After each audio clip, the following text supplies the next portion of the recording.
શ્રી લોહાણા મહાપરિષદ દ્વારા આયોજિત પ્રથમ ગ્લોબલ સરસ્વતી સન્માન 2025 અમદાવાદમાં ઓડા ઓડિટોરિયમ કર્ણાવતી ક્લબ રોડ સહેલા ખાતે ભવ્ય સફળતા સાથે સંપન્ન થયો. આ આખા દિવસના કાર્યક્રમમાં વિદ્યાર્થીઓ, પ્રોફેસર, શિક્ષકો અને આગેવાનોની વિશાળ ઉપસ્થિતિ રહી હતી. આ કાર્યક્રમનું ઉદ્ઘાટન ગુજરાતમાં ડોક્ટર કુબેરભાઈ ટિડોર તથા પૂજ્ય ડોક્ટર જ્ઞાનવત્સલ સ્વામીનું મુખ્ય આતિથ્યમાં થયું. આ કાર્યક્રમમાં સતીશ વિઠલાણી, પ્રવીણભાઈ કોટક, ડોક્ટર હર્ષ પટેલ ધારાસભ્ય ઉપસ્થિત રહ્યા હતા. આ કાર્યક્રમમાં વિવિધ ક્ષેત્રમાં 192 પ્રતિભાશાળી વ્યક્તિઓનું સન્માન કરાયું. પ્રથમ ગ્લોબલ સરસ્વતી સન્માન અંતર્ગત 178 વિદ્યાર્થીઓનું બોર્ડ પરીક્ષા, university gold medal, PhD, professor degree અને સિવિલ સર્વિસીસ ક્ષેત્રમાં ઉત્કૃષ્ટ પ્રદર્શન બદલ સન્માન કરાયું હતું. આજે આ અમદાવાદની ઐતિહાસિક ધરતી પર આજે આ સરસ એક કાર્યક્રમ સંપન્ન થઈ રહ્યો છે. એમાં આપણા લોહાણા મહાપરિષદ જે ગ્લોબલ સમિટ છે, એક પરિષદ છે, એના માધ્યમથી જે આયોજન થઈ રહ્યું છે ને એમાં જે વિદ્યાર્થી મિત્રોએ જે શ્રેષ્ઠ દેખાવ જે કર્યો છે, જે શૈક્ષણિક ક્ષેત્રે અને સમાજ ક્ષેત્રે જે સમાજના શ્રેષ્ઠીઓ છે એવા વિદ્યાર્થીઓનું સન્માનનો કાર્યક્રમ છે. અને આ જે એપેક્સ જે બોડી છે વર્લ્ડ લેવલે, એમાંના તમામ જે એના પરિષદના તમામ મિત્રો, તમામ એના ટ્રસ્ટી, તમામને શુભેચ્છા પાઠવું છું. જે વિદ્યાર્થી મિત્રોને એ સન્માન થવાનું છે એમની પણ સંપૂર્ણ એ જવાબદારી છે કે આપણા સન્માનીય દેશના પ્રધાનમંત્રી નરેન્દ્રભાઈ મોદી સાહેબે જે 2047નું ભારત વિકસિત બને, દીક્ષિત બને એના માટેના જે સંકલ્પ કર્યો છે એમાં પણ એ સહયોગી બનશે.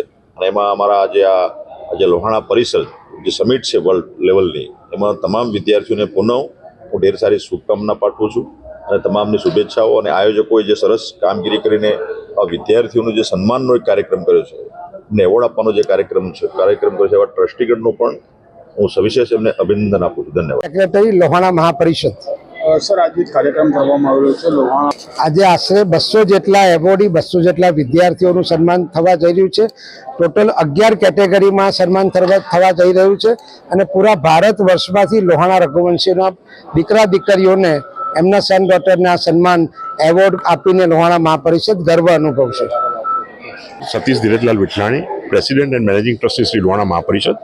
લોહાણા મહાપરિષદ 75 વર્ષ જૂની સંસ્થા છે અને આ ગ્લોબલ સરસ્વતી સન્માનનો કાર્યક્રમ જે ગોઠવવામાં આવ્યો છે આજે, એ પહેલીવાર લોહાણા મહાપરિષદના નેજા હેઠળ થવા જઈ રહ્યો છે. ગ્લોબલ સરસ્વતી સન્માન એટલા માટે નામ છે કારણ કે આખા વર્લ્ડના જેટલા બી આપણા દીકરા દીકરીઓ જે છે અને જે શ્રેષ્ઠ છે એ લોકોનું અહીંયા આગળ સન્માન થઈ શકે. આ વખતે ઇન્ડિયાના બધા સ્ટેટની અંદરથી પાર્ટિસિપન્ટ્સ છે અને બધાનું જ આપણે સન્માન કરી રહ્યા છે. સ્ટુડન્ટો સિવાય આપણે વિદ્યાર્થીઓ અને વિદ્યાર્થીનીઓ સિવાય આપણે પ્રોફેસર, ઇન્સ્ટિટ્યૂટ, સ્નાતકો અને એવી રીતે બધા જ લોકોનું આજે આપણે અહીંયા આગળ લગભગ 200 લોકોનું સન્માન કરવા જઈ રહ્યા છે. વિદ્યાર્થીઓ સાથે તમે પ્રોફેસરની પણ વાત કરી. અલગ લોકોનું પણ સન્માન છે આજે. વિદ્યાર્થીઓ મેં તમને કીધું એમાં આજે graduates, post graduate, professors, teachers, food institute, PhD થયેલા. અમારી પાસે અમારા માટે એક બહુ સન્માનીય એ વાત છે કે ડીસાના 85 વર્ષના જે હમણાં જ હાલ જ જેમને PhD ડિગ્રી મળી, ડોક્ટરેટ મળ્યું, એમનું બી આજે સન્માન થઈ રહ્યું છે. મારું નામ ડૉક્ટર નીરવ ઠક્કર. હું લોહાણા મહાપરિષદમાં શિક્ષણ સમિતિના અધ્યક્ષ તરીકે સેવાઓ આપું છું. સાહેબ, આજે શિક્ષણ સમિતિ સાથે પણ તમે જોડાયેલા. લોહાણા મહાપરિષદે લોહાણા જ્ઞાતિની એક એપેક્સ બોડી છે, જુદા જુદા મહાજનોની બનેલી એક અને આ વૈશ્વિક સંસ્થા છે.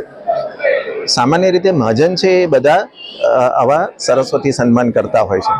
આ લોહાણા મહાપરિષદ તરફથી પ્રથમવાર આવો એક પ્રયાસ થઈ રહ્યો છે કે સમગ્ર લોહાણા જ્યાં માત્ર ગુજરાતમાં નહીં પણ સમગ્ર ભારતમાં અને આવતા વર્ષથી સમગ્ર વિશ્વમાં જે વસેલા છે એ તમામે તમામ લોહાણાનું જેમનું શૈક્ષણિક કારકિર્દીમાં શ્રેષ્ઠ પ્રદર્શન છે એ તમામને સન્માનવાનો આ એક ઉપક્રમ છે. અને વિદ્યાર્થીઓમાં અને જે ટીચિંગ પ્રોફેશનલ છે એમાં બહુ જ સારો ઉત્સાહ જોવા મળી રહ્યો છે.